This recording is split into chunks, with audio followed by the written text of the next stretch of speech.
Well, our guest today on Dashing Dan's Olympic Adventures has lived the dream for many, many Olympic Games. He's been to 6 Olympic Games, 6 Commonwealth Games, and he is virtually, for want of a better expression, gun for hire when it comes to being a coach for a number of different teams around the world. I just thought of that as we were going along there. And of course, when I say gun for hire, I'm talking of the sport of shooting, and that is Russell Mark. He was an Olympic Games gold medalist in 1996 when the sport really became a sport that we took notice of in this country due to the fact that Russell won a gold medal in 1996 in the double trap, and his good mate Michael Diamond won a gold medal in the trap, of which he was also able to go back to back in 2000. Russell won a silver medal in Sydney in 2000. He's got a great story to tell, and it's a great pleasure to have him on Dashing Dan's Olympic Adventures for also Aussie Home Loans, who are a magnificent sponsor of ours, and they're able to do any deal you like around Australia. They can meet face to face, and they can also chat to you as I am with Russell today through Zoom. Russell Mark, great to have you on the program. Good to catch up, Dan. It's been a while. You're looking great down the line here, so good to see you again and You hear have you, of course. you haven't changed at all, Russell. Just gone a little bit grayer. Bit grayer for sure. You've just reached 60. You retired from competitive shooting at 50. Your last Olympic Games was at 48. I was doing some research today for this interview. You said, though, you lost a little bit of hunger by your own admission after you won in 1996. In 2000, when you only lost narrowly for gold. You couldn't have lost that much hunger if you kept having a crack.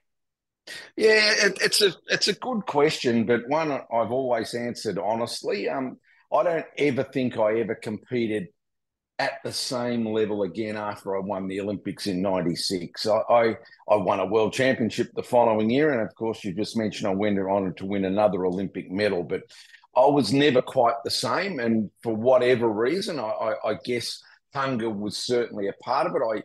I had a burning ambition and a goal to win an Olympic gold medal. And in '96, when I won it, I quickly realized there were probably other things I wanted and needed to do in my life. So without sounding too blasé about it, I probably changed my direction and my focus after the '96 games. And, obviously I built a couple of hotels. The business part of my life has become, obviously that took over. And with everything that you do as a distraction from the sport, you don't compete as well. And I nibbled away and nibbled away. And I was lucky to stay in it right up until the 2012 games. But certainly when I went to London, I wasn't really capable of winning an Olympic medal. I probably shouldn't have gone.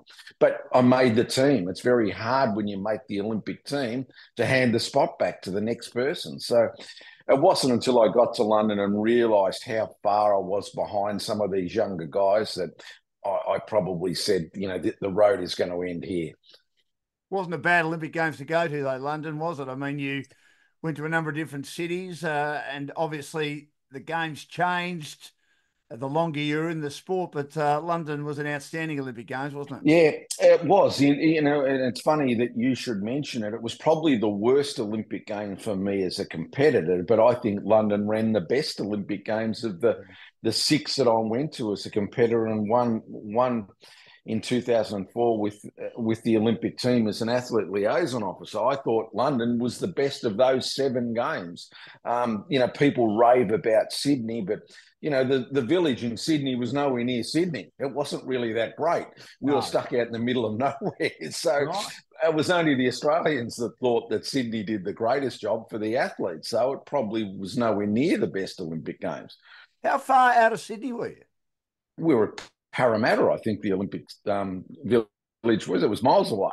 It wasn't in Darling Harbour, I'll give you the tip. Well, that's the middle of Sydney now, but that's 24 years ago, Russell. So maybe they're Yeah, 24 years too Parramatta. early. Yeah, no, it was a long way out of the part of Sydney that you wanted to be in after you'd finished competing. Let's put it that way, Dan. The village itself was great, but it was certainly not in Sydney. It was a long way from the city, that's for sure. So why shooting, Russell? And you started very early and you won your first championship, Australian championship, at the age of 16. You dominated the sport in this country for a long, long time. Yeah, look, it was one of these strange things. I was never I, I would have loved to have played centre half forward for Carlton. That's what I would have loved to have done as a sports person. That's what my love as a kid was, but I probably I got my ambitions and my ability a bit mixed up. And so I realised I may not play for the Carlton Football Club, but I did play for the East Ballarat Football Club. I rolled my ankle at footy training one night, went and watched the guys play the game on the Saturday afternoon. I was still injured. I couldn't play. Behind me at the Sebastopol Football Club was where we were playing. Behind that football ground, there was a guy shooting clay targets who knew my father. And at halftime, instead of going in the rooms, listening to the coach give the players a hard time, he offered me a shot of his gun. And I actually shot clay targets for the first time at the Sebastopol Gun Club when I was 14. And I just couldn't miss. It was one of those things that I picked up straight away. And as you mentioned, a couple of years later, after I'd taken the sport up seriously, I won the Australian Open Championship over in Perth. So I had a bit of a flair as a kid, but then I gave up for 2 or 3 years. I went to uni and never competed at all. I had 2 or 3 years off the sport completely. And once I finally got a degree in business studies, I started again seriously. And then I went on to make the next Olympic team in '88. And I guess that's when the story really started from that point onwards. When you got back into the sport, did you have a specific aim to go to the Seoul Olympics in '88, or did you think it might take a bit of time and maybe a realistic aim would be the next one in 1992 in Barcelona?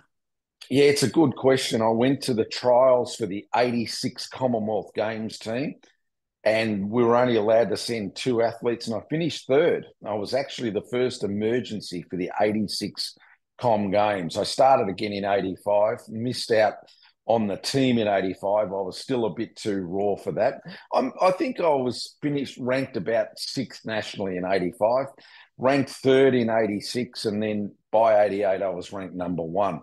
So yeah, I did a lot though, Dan. I did a lot of competition from '85 to '88, and a lot of traveling overseas. I was lucky enough to be sponsored by a company called Winchester, an American company, and they pumped a bit of money into me. They remembered when I won the national championship back in 1980, and they thought I might be okay at it. So I stayed with Winchester all the way up until after the 2000 Olympics. So we had a very close association, and my success probably wouldn't have happened unless I had sponsorship from companies like that, because it's an expensive sport. You know, you're looking at 50, 60, 70 cents per shot, and you're firing 200 or 300 shots a day, but it's all the travel and everything else. And, you know, if you haven't got people backing you in the financial stakes of this, it's very difficult to be in Australia. It's very difficult to be world competitive. You've got to get your ass over to Italy.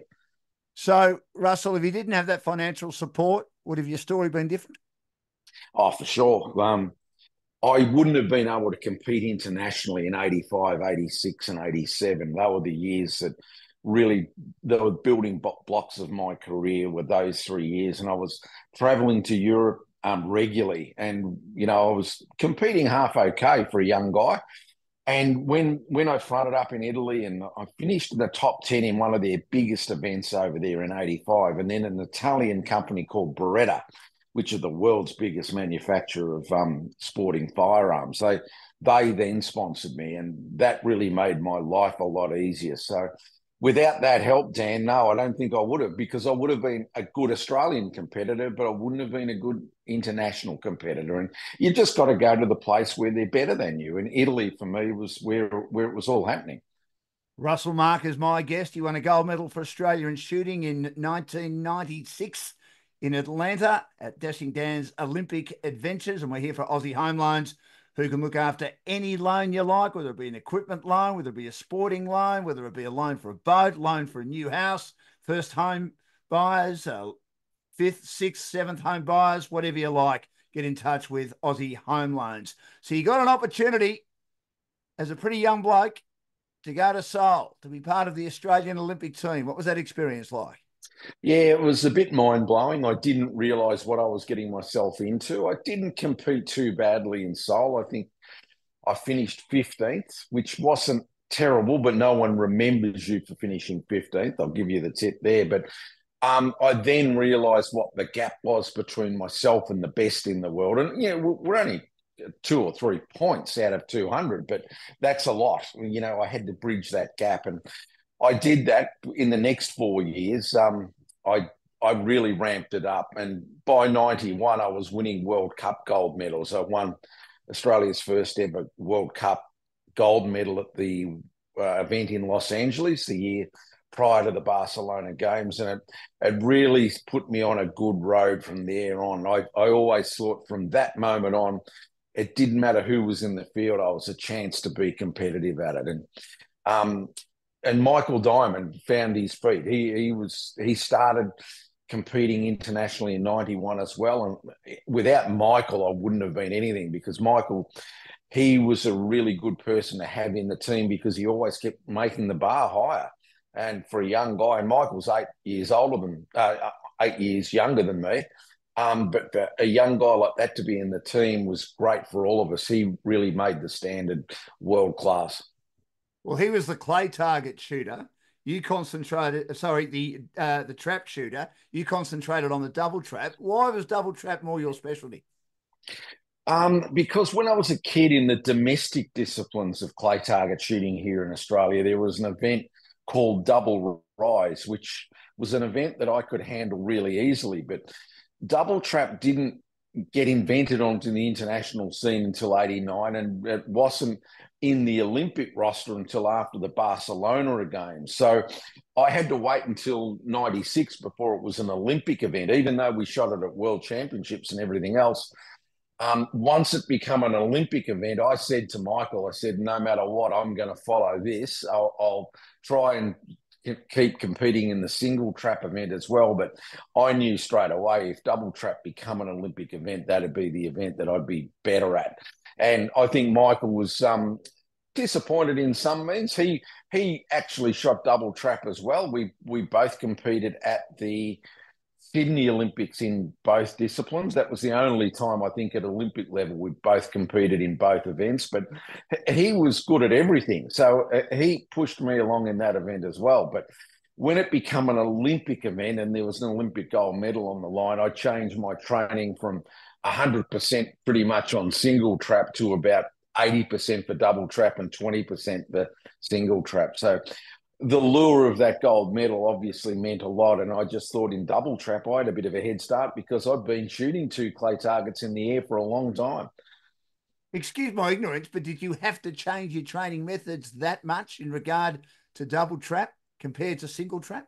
Yeah, it's a good question. Yes, you did. You had to shoot a lot more because in double trap, it was really based on how quickly you could hit the first target. So the second target wasn't too far away from you before you could shoot it, which meant I had to mechanically change what I was doing. And instead of just shooting on reflexes, it meant that I had to really do something that I wasn't comfortable in, is really just stabbing at the first one, shooting it as quickly as possible, and then giving myself enough time to shoot at the second target. Whereas if there's only one target in the air, you can be a bit more methodical and a bit more accurate. But with 2 at a time, you don't have the time to do that. So, yeah, it is a good question, Dan. And yes, I did. I had to ramp up my training significantly. I was shooting, going into the 96 Olympics, I would have been shooting about 1,000 shots a week. Going into the 92 Olympics, I was probably firing off about 400 a week.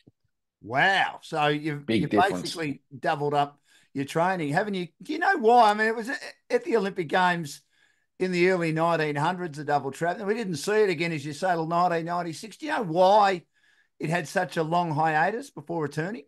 Oh, like everything, I mean, they give everything a run for a while. And, one of the first medals Australia ever won at an Olympic Games, and now it's been changed. But back in 1900, Donald McIntosh won an Olympic gold medal at the time. He thought he was shooting in another competition, and after he'd won it, they called it the Olympics. He didn't even know he'd won it, and he was in actually the Australian Hall of Fame for quite a few years. Then, as you say, they changed the shooting events as they are now, and As to why they do that, Dan, I don't know. I mean, you look at the Olympic roster now, and there's events in the Olympic Games that I never would have thought we'd see breakdancing as an Olympic sport, but here we are. Here we are. So Skateboarding and rock and sports rock climbing. rock I mean, climbing, yeah, it changes. just on that, should they be in? Are they a recreational activity? I mean, I suppose some people might say that shooting is a Yeah, for recreational sure. activity as well. I'm sure you've had this discussion many times, Russell. Yeah, it's a good question. Let's be honest, though. The events that are in the Olympic Games now are only events that are good on television. They're not ever going to put an Olympic event on the roster that will not rate well for the NBC in the United States. And rock climbing at the last Olympic Games in Tokyo was in the top five. You know, it rated its socks off. I mean, it's odd. I don't know anyone that climbs rocks for a sport, but here it is in the Olympic Games. I don't know, breakdancing. We've got at the next Olympic Games in Los Angeles, we've got cricket coming back into the Yes. roster. So, How do you feel about that? I mean, I don't have an issue with that. They've just had the World Cup in America, sharing it with the West Indies, the T20 World Cup, and that's one of the reasons why it was held there, to get it ready for LA. I don't have an issue with cricket. So many countries are playing it nowadays, but I mean, I still see breakdancing as a recreational activity. I still see skateboarding as a recreational activity, taking nothing away from the talent that these people possessed in those particular activities or sports. So we have to call it's a tough one. I mean, I agree. You certainly don't want to play the man and not the sport here. If they're good enough to be at their sport, good enough to be at the top so they can go to the Olympic Games, so be it. It's events like skateboarding, I guess it opens the Olympics up for a whole range of people that would not have had that opportunity. So, it's the X Games type people that obviously now the Olympics are catering for, BMX, things like that rate well on television. And, I'm in a sport that doesn't rate well on television. It's very hard to make it interesting for the general public. So shooting's got a finite life. I have no doubt that after the Los Angeles Olympics, Dan, you might not see it on the roster anymore. I'm not absolutely convinced it'll even be in the Brisbane Olympic Games because it doesn't rate well. They're struggling to break a new audience for the shooting events, and probably not so much with clay target shooting, but for rifle and pistol events where they're shooting at a stagnant target. There's no action going on. And if you're not a shooter, you're probably not going to tune in and watch it. And it's very difficult for them to give TV time during the Olympic Games where you're paying millions of dollars per minute to have an ad on TV. Well, they don't want to put ads on TV while the sport's on that people they know aren't going to watch. And that's what we're up against. It really is a sad state of affairs, though. So you're worried about the future of shooting at the Olympic Games? I absolutely am. I'm not convinced it'll be in the Brisbane Olympic Games. I'm not sure it will.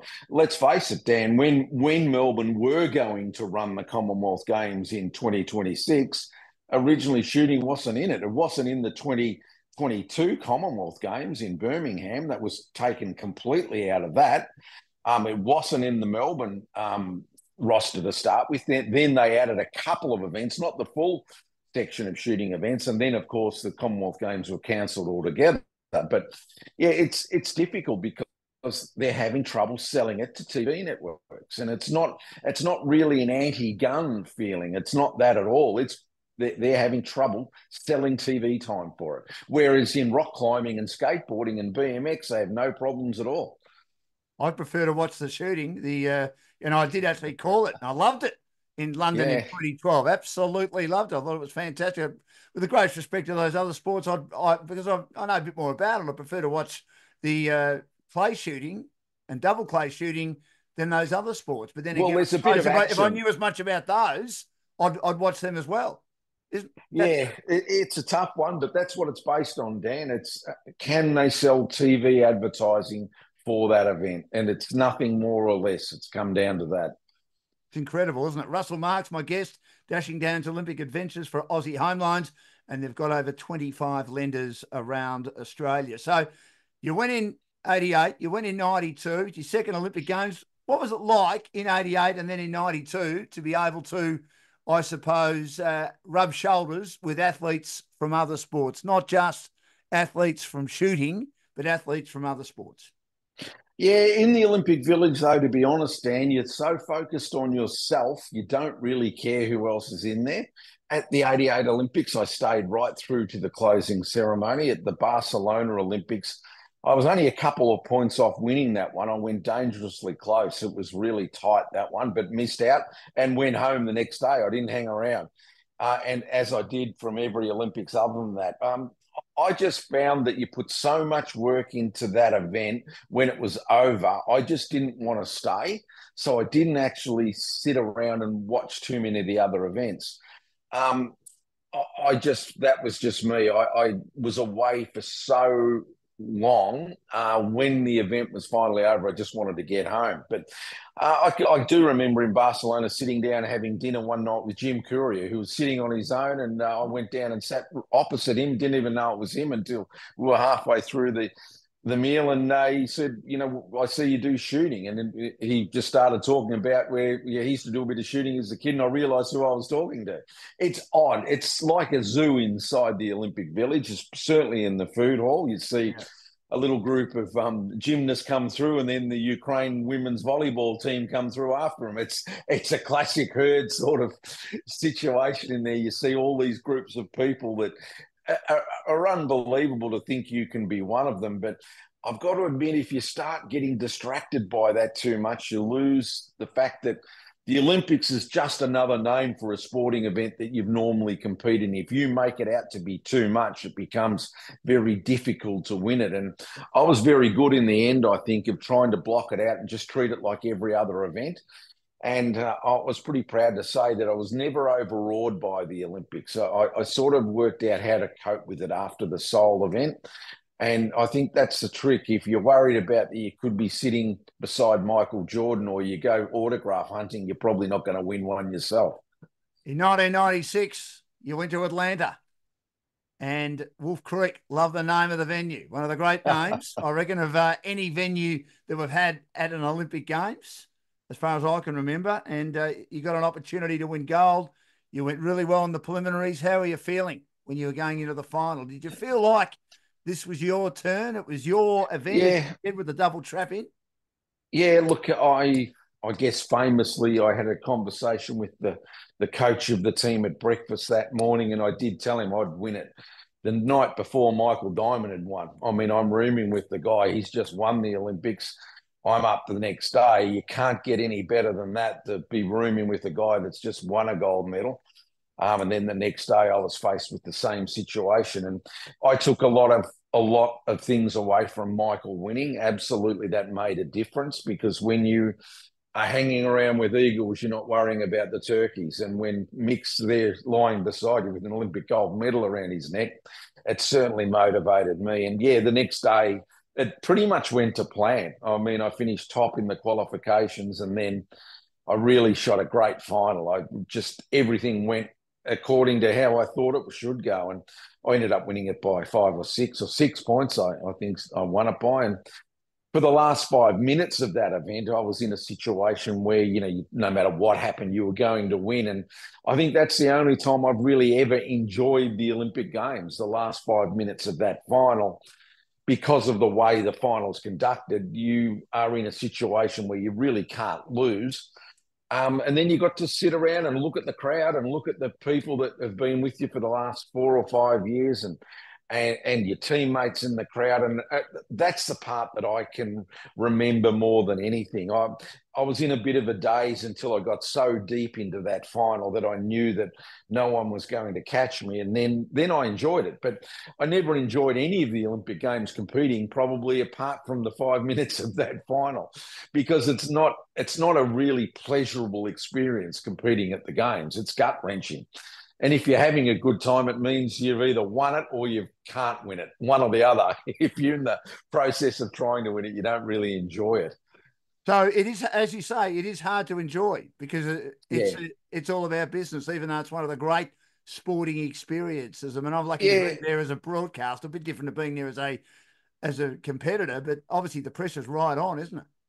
the people that walk up to you and say, no matter what, just enjoy it, you want to grab them by the throat and slap them really hard across the face and say, you have got no idea what is about to happen here. You cannot have that enjoyable experience if you are a contender to win it. If you've put your life on the line for the previous 4 years and everything has gone into that one moment, pretty hard to say, just go out and enjoy it. You've got to be focused. And they're two vastly different things. But the people that say, "Oh, just go and have a good time," well, no, it might be nice of them to say that. That's what your grandmother would say to you, I guess. But anyone that's been there will know exactly what I'm saying. That it isn't enjoyable. It's only enjoyable if you've won it, and maybe if you are that far out of contention, you can sit back and say, "Okay, what did I do wrong?"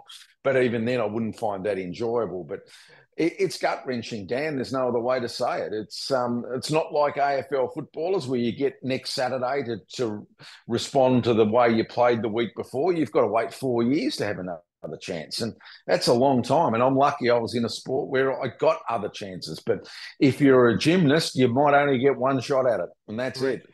So there was relief when you won. Did you know your life was going to change like it did? You became a pretty popular gold medalist. There are opportunities in the media. As you said, you got involved in business with a couple of hotels.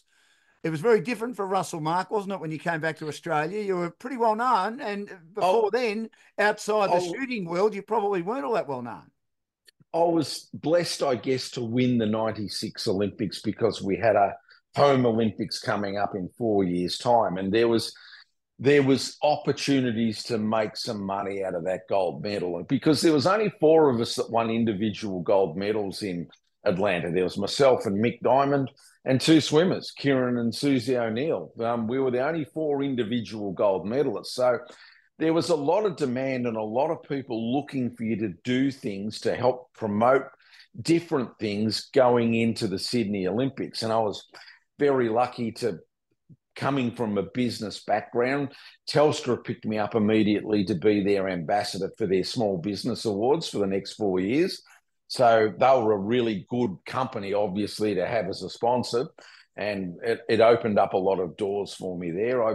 I was picked up by Ansett. They didn't finish too well. Not long after the Sydney Olympics, they disappeared. But Ansett were a big sponsor of mine as well. And, I had some good people looking after me. So I financially did quite well out of it, Dan. I picked up some gigs in the media, but they were more for fun, I think, more than anything. I enjoyed my time in the media. I absolutely did. And because I probably transcended out of the sport. People just didn't see me just as a shooter. They could see that I could do other things because you got to remember, Dan, when Michael Diamond and I went to the 96 Olympic Games, it was right on the back of Port Arthur. Yes. And shooting was not the flavour of the month. When Mick and I fronted up in Atlanta, no one really cared less about the shooting team. Guns were not popular in Australia. Well, then when Michael and I won our first two gold medals, and we were virtually there for the whole first week of the Games as being the only two individual gold medalists, we actually got a voice again to say, shooting, it's a sport, and we're using our firearms not as weapons, they're tools of our sport. And it put a bit of sense back into the argument. So by the time the Olympics were over, people could separate between the Rambo terrorist type activities that some people use firearms for, as opposed to people like myself and Michael that use the firearms for a sporting purpose. And I think it settled down the argument a little bit. And it gave me a chance to do other things by getting a voice in the media. And people didn't see me as this raging lunatic running around with a gun. They saw, this guy is a legitimate sports person. So the stuff that I did, and I think I first met you through the times when you were on the radio. I worked at 3AW, then the ABC. I worked at Channel 7 for a few years on their Sports World program. I enjoyed all of that because you met a lot of different people, and I'm a sports lover. So, in my weekends, I don't go to the shooting range. I try and get to the footy or the cricket or things like that. And being involved in the media, I could do that and look at it from a different perspective, which I really appreciated. And I still, since I've won the Olympics, Dan, I still haven't seen my football team win a premiership, but we're on track this year to Blues. make, They'll yeah, go the close, I blue. reckon, Russell. They'll go I, close. re- I reckon they will too. So hopefully this year, because 95 was the last time they won a premiership. Since I won the Olympics, I've not seen them win once. And I've been to a lot of footy games since, but not a premiership one. So that's the other thing. I guess that's the point I'm trying to make here. It opened up doors. It gave me other opportunities to do things. And I was very appreciative of the fact that I had that opportunity. The great Russell Marcus joined me on Dashing Cans Olympic Adventures for Aussie Home Loans. They've got over 25 lenders around Australia. Russell, just going back to obviously the Port Arthur tragedy, when people knew you were going to the Olympic Games after Port Arthur and before Atlanta, I think there was about a 3-month difference, wasn't it? The games were July. Yep, correct. Port Arthur was April. I think it might have been around about Anzac Yep. Day. Did you try and hide the fact that you were representing Australia in shooting because you were a bit nervous about what reaction you might get considering what had happened down in Tasmania? This is a true story. When Port Arthur happened, I was on a flight back from Atlanta going back to Melbourne. The World Cup in 96 was in Atlanta. It was in April, end of April 96. And it was the major test event for the Olympic Games. And I was ramping up that year. I was going pretty well, but I won the bronze medal in the World Cup. Didn't win it. I went close, but I was happy with bronze because I knew I was coming back in 3 months and I was going to be ready. I landed at Tullamarine. I was in our Australian, the whole team was with us. We were all in our tracksuits. I had a bronze medal. And a guy walked up to me and said, well, you guys are going to be popular when you get outside. And I'm thinking he must have known I just won a bronze medal at the World Cup. I had no idea he was talking about Port Arthur. And yeah, you hit it on the head. We were unpopular. People were so anti-gun and they took it out on us. I didn't do any interviews with the media in the few weeks leading into the 96 games about how did they think I'd go at the games. They were all talking about John Howard's gun legislation. And we were getting slammed. You know, there were a lot of people that didn't think that us having a shooting team would be a good fit anymore. There were people that are openly saying that how could they support shooting in Australia anymore? And it wasn't until Mick and I won those gold medals that changed. I mean, there were people there that just did not want to know about us. But the first week of those Olympic Games, Australia really sucked. I mean, you had a lot of guys that were going to win gold medals that just didn't. Michael Klim, Shane Kelly, there were tons, guys that they had them written down for gold medals and they just didn't perform on the day. And the only two people with gold medals were two shooters. So we got a voice and it changed things a little bit. But in that 3 months, Dan, it was awkward because nobody really wanted us. No one even thought that we should have a shooting team, it felt like. And yeah, it was an awkward time for everybody. Did you ever think of not going to the games in Atlanta, or was your attitude, I'm going to prove them wrong, that this is just a sport and we deserve a voice for deciding to have shooting as a sport and perform as well as I possibly can despite all the pressure? Yeah, there was no chance of me ever pulling out of the team. Everything was on track in 96. I'd won the world championship prior. Everything was going along exactly the way I thought it should go. And probably winning that bronze medal was better than winning a gold medal. It was easier for me to get everything right. The bronze medal meant I just rectified a few little things that I didn't think I had perfectly right. And by the time I went back in July, everything was right. But you touched on it. I was going to prove it to people. I think it's not really truthful to say you go over there and say, I won this for Australia. You go there and try and win it for yourself. When you see the flag go up the pole or you hear the anthem, you're very proud to be Australian, I agree. But when you're out there competing, if you're brutally honest with yourself, you're out there competing for Russell Mark or maybe my family, but you're not trying to win a gold medal for Australia. I think that's the fluffy answer that you say after you've won the gold medal. I think absolutely you're really happy that your medal went on the medal tally. But if you're brutally honest, who are you out there competing for? You're doing it for yourself. And, you know, I just wanted to prove to myself I was good enough to win an Olympic gold medal. I'd been close in 92 and I'd won all the other major events down. I'd won the World Cup final, the World Championship. The one event I had not won was the Olympic Games. And nobody in our sport had won all four of those events. And I knew it. Everybody knew it. And when I won that one in 96, I became the first person to win all of the world's four major events. So I was doing that for me, not for anybody else, not for the anti-gun lobby or the gun lobby or anyone in between. You were probably, to be brutally honest, you're just doing it for Russell Mark. It had been 12 years since Australia had won a medal in shooting, and not only did you and Michael win gold medals, Desiree Huddleston was able to win a bronze. Yes. In a double trap for Australia at those Olympic Games as well. So it was a great achievement by the whole team, wasn't it? Yeah, it was a good team. I mean, Desiree's gone on and is now a coach of the team that's going over to Paris with them. Desiree's still part of the team, and in my mind, she's one of the greatest shots Australia's ever produced. She might not have won a gold medal there, but Desiree had gone out of the sport and had 2 or 3 kids and then come back. And it was great that she was a really big part of our team. So, yeah, it wasn't just Michael and myself. We get a lot of the publicity, but you hit on it. Desiree Huddleston won a bronze medal as well. And, you know, she went on and won other events after that Olympic Games. We had a lot of world-class shooters from 94 till about 2002. Australia really did dominate. No doubt. We had eight years where I think we were the best country in the world at it. Do you think you and Michael winning gold medals played a big part in that? A significant part in that, even? You know, it's really odd. When Michael and I went to the Olympic Games in 96, the Australian team had a high-performance manager.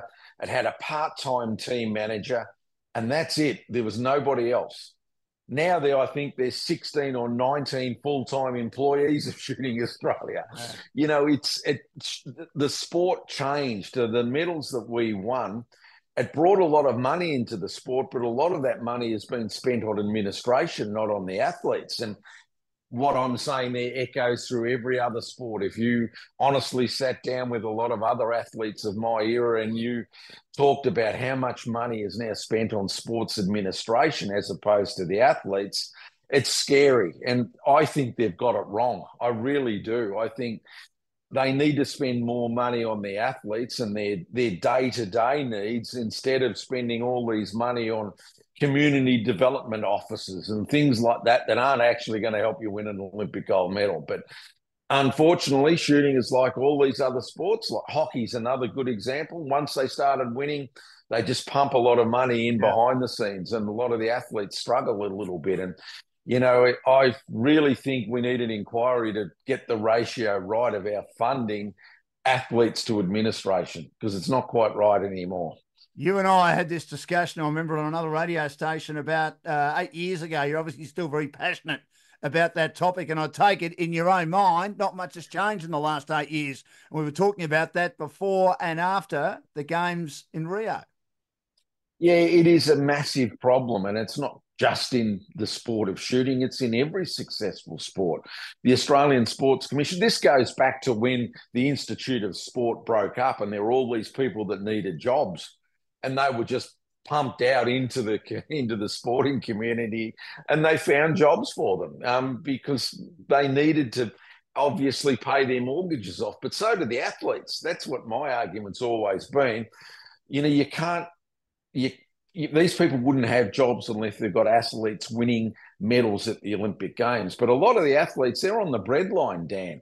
You know, a lot of these people have trouble buying a house now. They live in rented houses, and they don't have the enjoyable life that maybe what I did when I was growing up as a sports person. But it's really tough for them now, and it's expensive. And as I said back at the start of this interview, I was lucky. I had some big financial sponsors, but these people now, unless they get someone paying the bills for them, I don't know how they can stay competitive. Russell Marks, my guest on Dashing Dan's Olympic Adventures, Olympic gold medalist in shooting back in 1996. He went to 6 Olympic Games and 6 Commonwealth Games as well, and since then has become a very well-respected and excellent coach for a number of countries around the world. So you went to Sydney in 2000. As you said, Russell, you'd lost that little bit of a competitive edge, but you were still in great form. But maybe you were too nice because you had as a training partner the man that actually beat you for gold, who performed pretty well as a teenager in Atlanta in Richard Folds from Great Britain. But you had him train with you. You had him go out on your boat a couple of times. I think even you had him live with you as well. What are you doing, Russell? Yeah, he stayed with us for a month. Young Richard, he was 17 in that final in Atlanta. And I took a liking to him. He's a nice kid. I knew his dad well. His dad passed away in the period of time in between there. So I had a bit of a soft spot for him. And I liked the fact that his attitude, it was good. And the World Cup for 2000 was in Sydney, same as what it was in Atlanta. And I won it. I won the World Cup that year. And I probably thought, boy, I'm still doing all right at this. And I really wasn't putting in the amount of effort that I should have been. But Richard Folds was very keen to come and train with me. And I thought, he's exactly what I need because he was exactly what I was in 96. He was hungry. He would do anything to try and win. And I got caught up. I mean, we trained an awful lot at our range in Werribee. My father took him out in his new boat and didn't put the plug in the bottom of the boat, and they nearly died in the middle of Port Phillip Bay. I wasn't on the boat. Everyone thought I'd sent him out there. Yeah, it was quite funny, but he survived that, and then he beat me in a missing out shoot-off to take the gold medal. But I wouldn't have won any medal unless I had Richard there. Even though I'd won the World Cup prior, I probably wasn't, I wasn't even ranked in the top. I'd say in 2000, I would have been ranked 5 or 6, and that would have been about where I should have been ranked. But on the day of the Olympics, I shot well. I shot really well that day, and I went into the final tied with Richard, I think, on the same score, and we were tied again after the final, and then he beat me in the missing out shoot-off. But I really do think unless Richard was there training with me, I wouldn't have got that silver medal. But it wasn't quite the same. I was massively involved in another couple of businesses in that period of time and doing a lot of other things. But I don't think you ever forget how to shoot, Dan. I mean, your reflexes start to go on you. And I was 36 at the Sydney Olympics, and that's going down the hill. I can guarantee you after 34 or 35, your reflexes don't get better. I remember having this conversation with Mark Taylor at the tennis of all places. I sat beside him at the Australian Open tennis, and we were talking about why he quit. And he said, I could still face guys that bowled the ball to me at 85 miles an hour, but the guys that bowled at 95 miles an hour, he was struggling with. And it was just that little edge that he lost. And I felt after Sydney that happened to me really quickly. And I don't know. I made a final of another Olympics, funnily enough, in 2008, but I did win one more world event in 2003, but after that, it was really hard work at world level. But in Australia, I probably had a bit of a gap on a lot of people. I was still a long way in front of probably the next group of kids coming up. And Michael and I really blocked a generation of shooters. Sadly, the group that were below us, we kept out of the team for quite some time. So we missed a whole generation of people. And that happens, sadly, in sport where you get dynasties. And Michael and I certainly had a dynasty. We were joined by a young guy called Adam Vella, who stayed in the sport for a few years. But we sort of kept a whole generation of shooters out of the team. And then they suffered for it. After that, the Australian men's team become not quite the same strength, because when Michael and I disappeared from the team, we had a group of people that had got no experience. But funnily enough, our women then started to perform well. From 2016 onwards, the Australian women's team, and they'll certainly go to this Olympic Games in Paris as favourites to win again. Our girls, for some reason, have just started dominating. And they've looked back at Desiree back in the early 96 and 2000, and they've gone on from there. But she was quite old. Desiree's a little bit older than me. He didn't keep a dynasty out, so they got to build on it. And Susie Ballard won a gold medal. Catherine Skinner's won a gold medal, and now we've got Penny Smith, a young girl from down Warrnambool way, is a chance to win a gold medal in Paris. So that it's been a pleasing side of the sport to see that. So you were in Sydney, as you mentioned. I mean, I suppose, and you've mentioned too that the facilities for the village weren't great. They were a fair way away at Oh, Parramatta. it's just the geographical Hmm. location, Dan. But I mean, when yeah, you finish your events, you want to walk out of the village and be in the middle of the city, of like you course you are do. in most of them. But Parramatta's a long way from the middle of the city in Sydney, I can tell you. It certainly is. But I mean, I suppose being in a home Olympic Games, it was important for you to do that, Russell. And being the reigning Olympic champion, there was that incentive, wasn't there? I'm at a home Olympic Games. I've had a lot on my plate in the last 4 years, and shooting probably hasn't been at the forefront of that plate, if you know what I mean. But it's still an opportunity to represent my country in a sport I've won a gold medal in my home country. Yeah, look, there's nothing like a home Olympic Games, and I was lucky enough to get a home Commonwealth Games as well.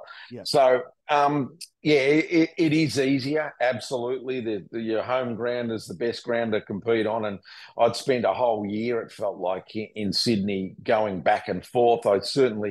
I didn't take up the opportunity to go and live at the Institute of Sport or anything like that. I never wanted to do that. I wanted to run my own race and use my own people to be in my team. So I never really used the Institute people, but I spent a lot of time at the Sydney range in the months prior, and that was definitely an advantage on the day. And statistics show home Olympic teams do very well for that reason in all sports. Is it true, Russell, that you were a bit annoyed with the crowd when Richard missed a shot and they were cheering? Yeah, look, the protocol in our sport is not to cheer when someone misses, but you've got to appreciate the people that buy tickets for a shooting event have never seen a shooting event in their life. They've Right. never really been there. And it's like golf, when someone misses a putt, you don't cheer and yell. And Richard did miss. At one stage, I had to turn around and tell him to be quiet because it was putting me off as well to hear them cheer. I was very lucky, Dan, in Atlanta when I won the Olympic final. There were no Americans in that final. No Americans qualified at their home Olympics, which was unbelievable. I honestly thought I'd have to beat two Americans, as Michael did, to win his gold medal. He beat Americans for second and third. There were two guys there that I thought I would have to do exactly the same thing to, and they never qualified. So it was a different experience for me in Atlanta. But in Australia, there was an Englishman who Australians love to hate and an Australian. And every time Richard had missed, they'd all cheer. And it was embarrassing, and I did have to turn around and tell him just to quieten down. And it probably shouldn't have, but if I had have won it by people trying to put the guy off, that's not really winning it either. And I was proud I did that. A lot of people said I shouldn't have, but that's just how I would have done it. And I'm sure Richard would have done that if we were both in the Olympic final in London. I'm sure he would have done the same thing. Now, Russell, you said earlier that by 2000, you might have been starting to lose it a little bit, for want of a better expression, that you're in the veteran stage of your career, but you've still competed or hoping to compete in 2004 because you'd won a world championship in 2003 at the age of 39. Because you'd won that world championship, is that what kept you going in 2004?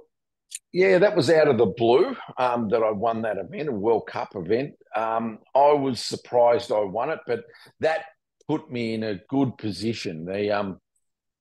Because in 2002, I'd been to Manchester for the Commonwealth Games, shot a world record score and lost. And by that stage, I hadn't won a Commonwealth Games. I got beaten by an Indian in 2002 at Manchester.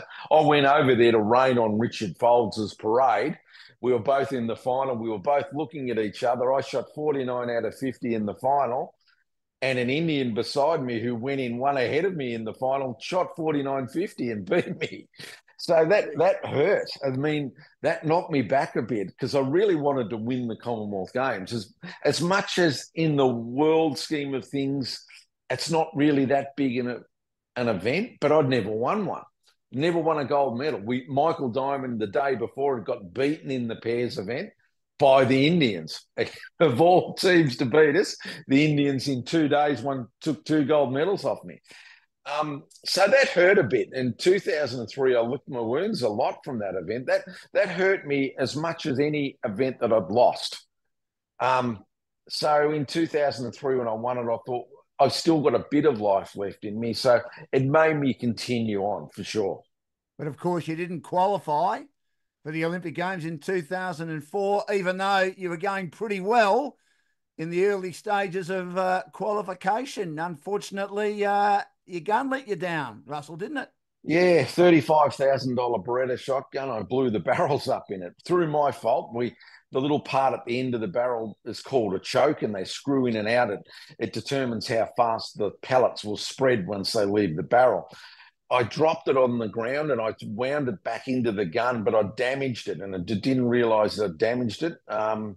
First shot of the last day of the first half of the trials, I blew the barrel apart, ruined the gun. Actually, it was the gun that I'd won the Olympics with in Atlanta. So that was a bit of history gone that day. And I didn't have another gun, nothing like that. And I didn't make the team. The 2 guys made the team fair and square. You've got to take responsibility for your equipment. No different if someone blows up a motor at Bathurst. You can't whinge and complain about it. So you took it on the chin. But yeah, it put a hole in things because 2004, I virtually didn't shoot. And it took a lot to then decide whether I'd want to come back into the sport or not.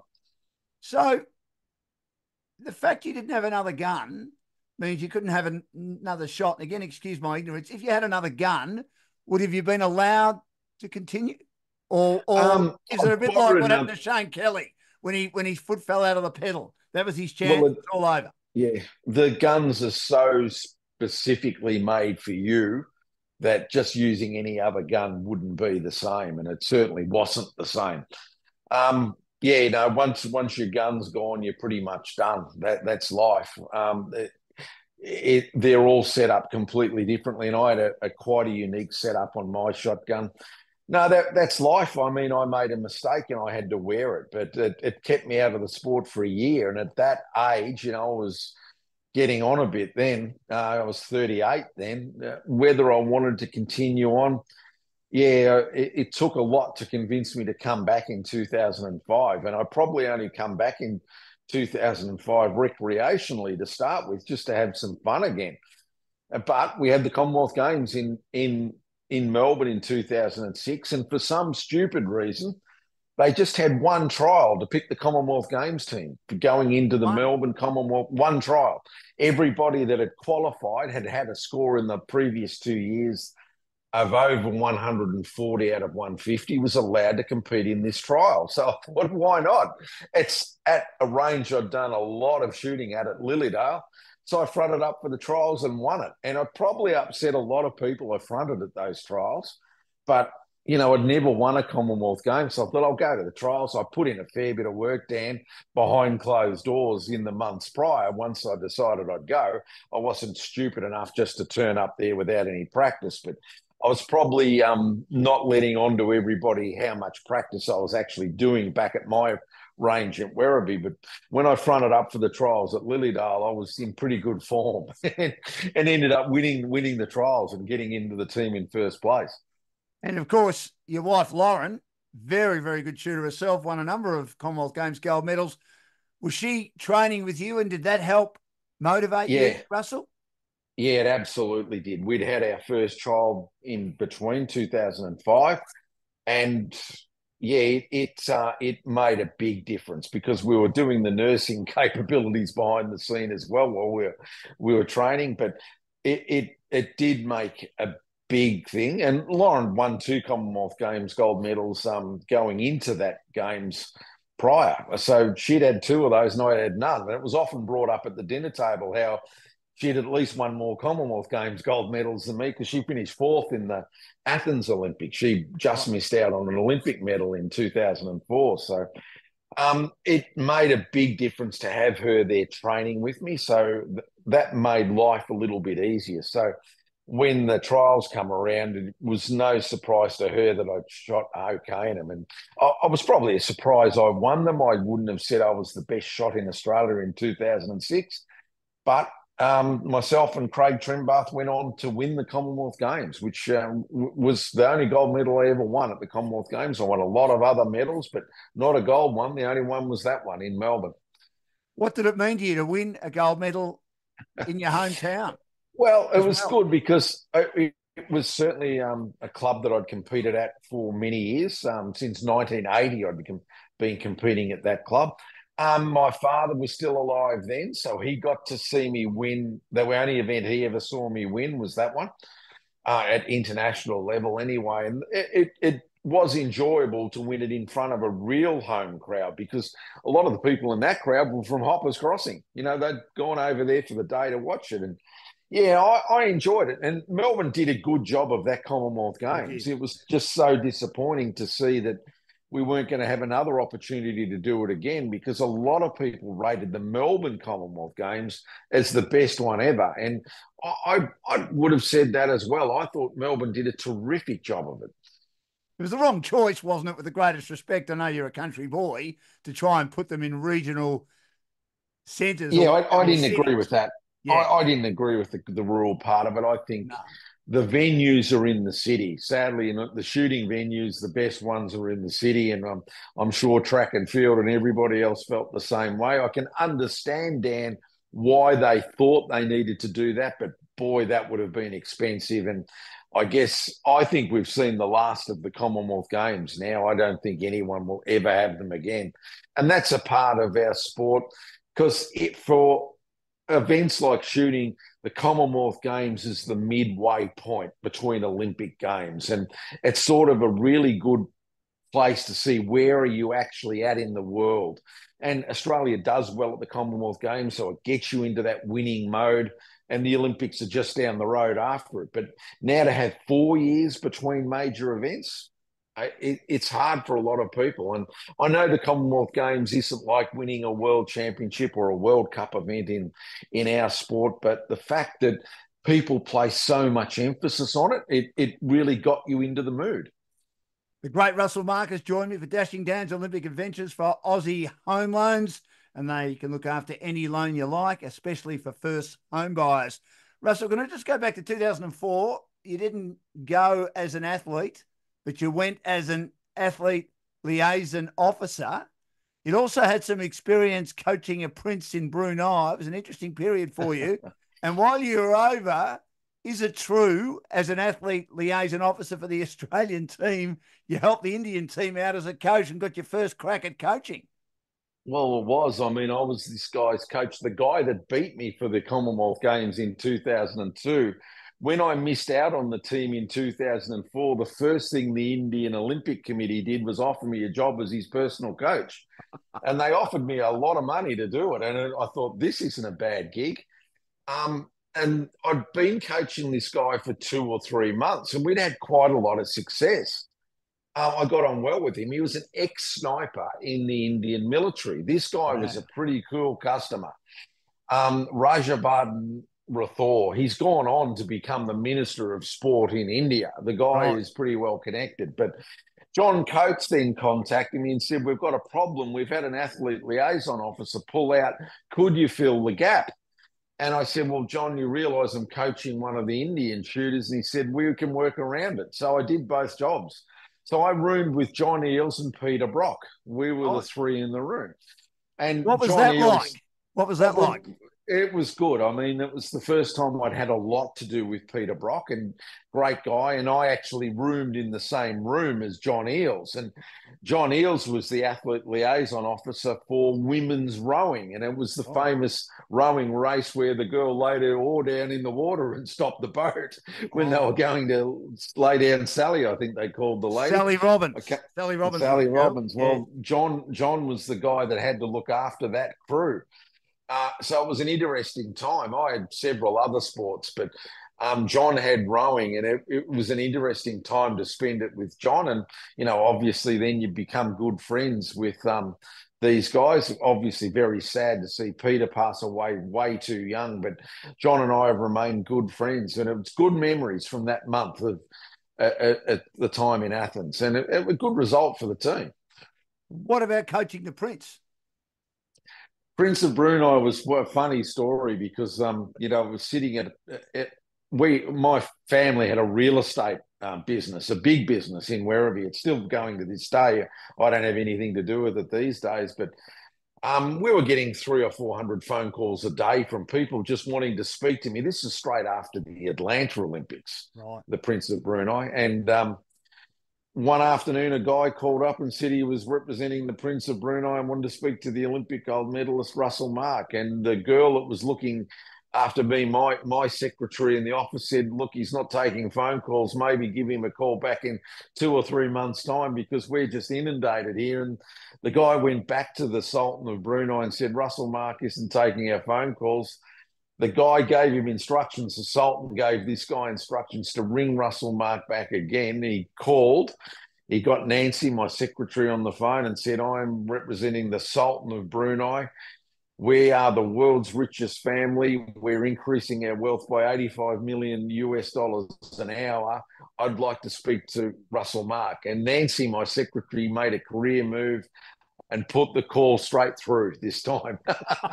So I did end up speaking to this guy, and that's true story. That's how I got to speak to him. We hung up on the guy once, but he was persistent. He wanted me to go over and coach him, and that was actually the first coaching gig I ever took after I won the Olympic Games. But that was back in '96.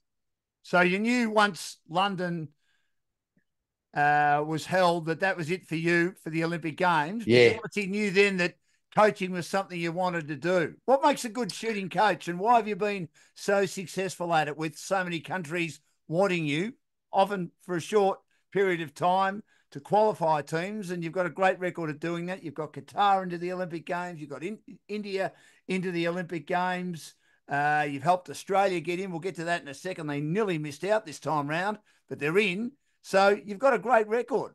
Why do you have a great record? I think because I've actually been there in those Olympic finals and know what they're going to face. Instead of being a coach that's just learnt on theory, to actually learn on being there and understanding that, as I mentioned earlier in this interview, Dan, that it's not a fun time. Don't prepare someone to think it's going to be warm and fluffy and everything's going to go to plan. It never goes to plan, really, ever. I was lucky maybe in Atlanta that went close to the plan that I thought it might go to, but generally it doesn't. So you prepare them for what happens if it doesn't go to their plan. And just getting the fundamentals under pressure is a big thing. And a lot of people know the theory of it, but don't know how to actually do it in practice. And I think that's why I've been successful, that I've been able to install that into a lot of these athletes. On this particular day, at this time, you are going to be faced with this decision. So this is how to cope with it. And I think I've been able to get that message across pretty well. And, I guess it's been well because I keep getting jobs. But whether or not I like it, I don't know. Financially, yeah, I guess financially it pays well. I mean, it does pay well. These countries like Qatar, India have massive budgets. India and Qatar, they're going to get the majority of their medals out of the shooting sports. Because they're good at it. So they pay the best people to come and coach them. So there is a vacancy for good coaches in the world because there's a lot of crappy ones. And I'm lucky enough to say that, you can sort of weed those ones out. And the job that I've been given now is to coach the coaches, coach people how to coach people properly. And that's basically what I'm going to do now with India. When the week prior to the games in Paris, I'll be there with their team and their coaches that are going to be with the team when they're actually on the ground in Paris, because I won't actually be with them when they're firing the shots in the Olympic Games. I wouldn't want to do that, especially after I've just coached Australia for 3 months. But in that period of the week before, yeah, there's a financial opportunity to make some money out of it. And that's just the whole cold truth about this. You can earn a few bucks doing it. Absolutely. I mean, you've got to look after yourself, don't you? You've got to look after your family. You got to pay the bills. You've got to put food on the table, Russell, all those sorts of things. You've got to be able to have membership for the mighty Carlton Football Club as well, don't you? In their quest to win a premiership, you'll get I'll be back. back for the grand final. Well, I'll be back for that. Yeah, you will be. And as I said earlier, I think you'll probably play Sydney in the grand final. But I digress. Now, you said that you are coaching the coaches. What's the first thing you teach them? A budding shooting coach. Yeah, it's a good question. I get them to show them how to make their athletes' shotguns shoot absolutely straight.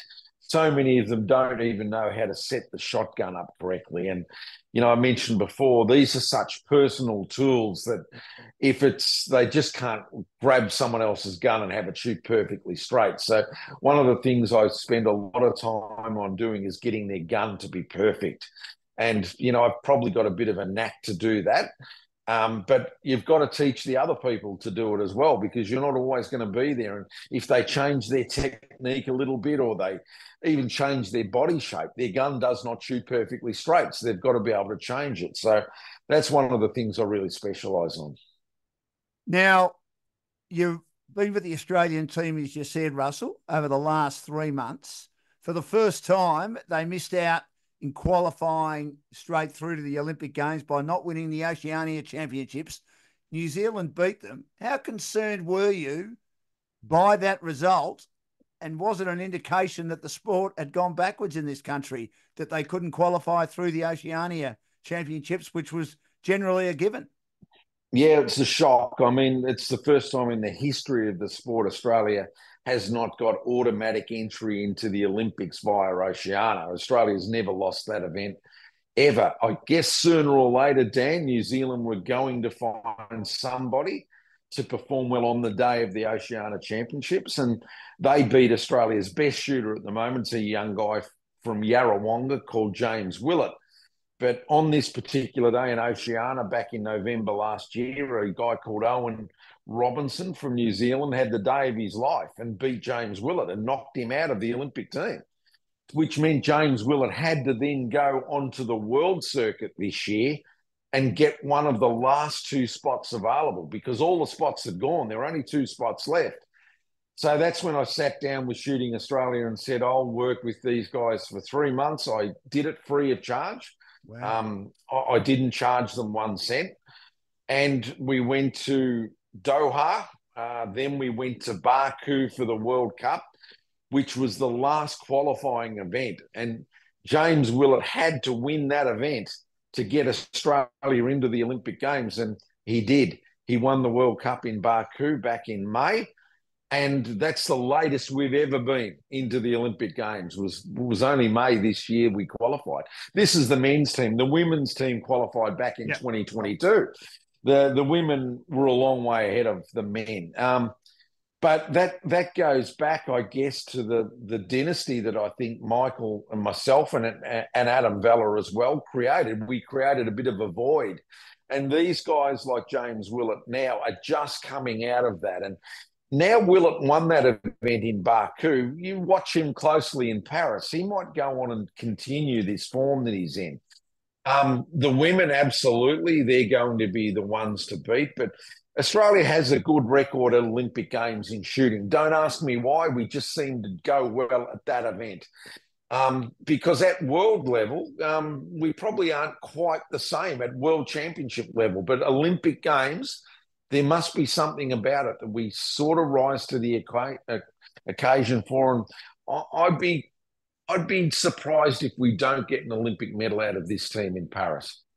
If James Willett had not have qualified, how much would have that put the sport back, particularly the men's shooting part of the sport? I know the women were going well, as you said, and their team was well and truly in, a bit like the women's swimming, the women's swimmers for Australia compared to the men's swimmers. They're a bit stronger at the moment. But would have it adversely affected in the long term the shooting aspect in Australia regarding the men? If you know what I mean? Yeah, for sure. Yeah, absolutely. I mean, I think there are 10 shooting athletes in this team in total. That includes rifle and pistol.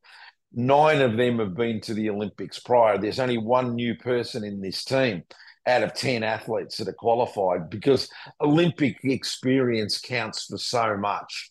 you get the right preparation, you get everything to deal with pressure is on at the Olympic Games, and you learn how to cope with it. But if you're not at the Olympics, you don't learn it. So it does set the sport back, and it sets it back 4 years. So yeah, it would have hurt it. It would have hurt us 4 years worth. That's the answer to your question. You don't recover from that in 1 year. That knocks you back for a whole Olympiad. And funding as well for the men's program? Yeah, for sure. Yeah, for sure. I mean, everything's based on the benchmark event for 2024. For this year, there's one event. It's the Olympic Games. Their funding is based on 2024 results in Paris. If they perform badly, their funding will be affected for the following 4 years. So that's generally, I think, why they prepare them so well, because everybody, even the administrators, need them to do well. Otherwise, they miss out on their jobs as well. So there was relief when James qualified. Very much. Big party that night, Dan. Was it satisfaction or relief? No, it was relief massively. And certainly a lot of personal work for me personally. Yeah, I was rapt to see him win because I've coached this guy since 2016 personally. I know the guy very well. So to be over in Baku at the World Cup, sitting in the coach's seat 5 meters from where he's competing from, it meant a lot for me personally, but it meant a lot more for him, obviously, as well. But yeah, there's relief because I'm putting my reputation on the line as a coach, I guess, too, because it's all very well to say, I'll give them 3 months worth of free work, but if you're not succeeding, you're costing them. So it took a little bit of pressure off me also, I guess. And you're commentating, of course, for the host broadcaster, Channel 9. You'll be based out of Sydney. I mean, that's not a secret nowadays. That's how most of the broadcasters do it. But you're looking forward to the shooting. As you said, you think Australia can win a few medals, particularly on the women's side. Do you see India as the team or the country to beat? In the overall medal tally for shooting, India and China will be impossible to beat. Their depth, the Indian team's depth is unbelievable, but it's only matched by the Chinese team. The USA will probably finish third in the medal tally. In rifle and pistol in Australia, we will struggle to win a medal. We probably haven't got anyone at that stage. In shotgun, we might win 2 medals, and that'll be our medal tally. That's about all that they'll contribute to it. But 2 medals is fantastic. For a team of 10, 20% of the team winning a medal. That if all sports did that, we'd have a big medal tally to bring home. But it comes down to depth, Dan, and we haven't got the depth or the budgets that the countries like the Arab countries. You're going to see these Arab countries like Qatar and the UAE and Saudi Arabia over the next decade. They're going to be the teams to watch because they're going to pay for these medals. They're going to get the best people in there, and they'll eventually get athletes to compete for them. You can see it right what's going to happen. And they're going to buy Olympic medals. It might not be in shooting, but you watch in some of the other sports, it's already happening. But yeah, Australia, the Australian budget's tiny. It's a tenth of what the Indian budget is, where you get about a tenth of the results. Yeah, that's exactly right. Russell, as you said earlier, you started shooting at the age of 14 by accident when you were watching the footy, playing for East Ballarat, but were injured that day against Sebastopol, and the shooting venue was just behind you. Someone had said to you back in 1978, and sorry I mentioned the year, which indicates that you've reached the big 6-0, and happy birthday. Yep. If someone had said to you, you'd have the career you've had in shooting, you'd win a gold medal, you'd win a silver medal, you'd be ranked world number 1 for a long time, you'd be ranked number 1 in Australia for many, many years, you go to 6 Olympic Games, 6 Commonwealth Games, and win everything, and then become a very successful coach, successful media performer, successful businessman, predominantly out of shooting, what would you have said to them? Look, I was just lucky it was a sport where I could do it for that amount of time. As I said earlier, I would have swapped that to be a footballer. But by the time, Dan, that you're 31, your life is pretty much over in sport. I was lucky to be able to compete at the highest level till I was 50. The last international event I ever shot in was in Spain in 2014. Someone had have said that to me in 1978, I'd say you're crazy. Not in a million years will I still be shooting clay targets in 2014 at that level. So, yeah, it is. I guess it's surprising if you sit there and read some of the things that maybe that I'd forgotten that I'd done. Yeah, I have had a great life. If it ended tomorrow, which I hope it doesn't, but if it ended tomorrow, then I couldn't say that I could have done too much more. Well, Russell, it's been a great pleasure chatting with you. You're an ornament to your sport. It's always great catching up with you. You've got some great stories to tell. You've put shooting on the map. You've ensured that shooting has stayed on the map in this country and around the world. And I wish you all the best at the Olympic Games and in future coaching endeavours. Thanks so much for joining me in Dashing Dan's Olympic Adventures for Aussie Home Loans. Go well. Thanks, Dan, and good on Aussie Home Loans to get behind it. I look forward to listening to a lot of your other podcasts as well. Great to catch up with you, mate. Thanks, Russell. Good on you, mate. Go Blues.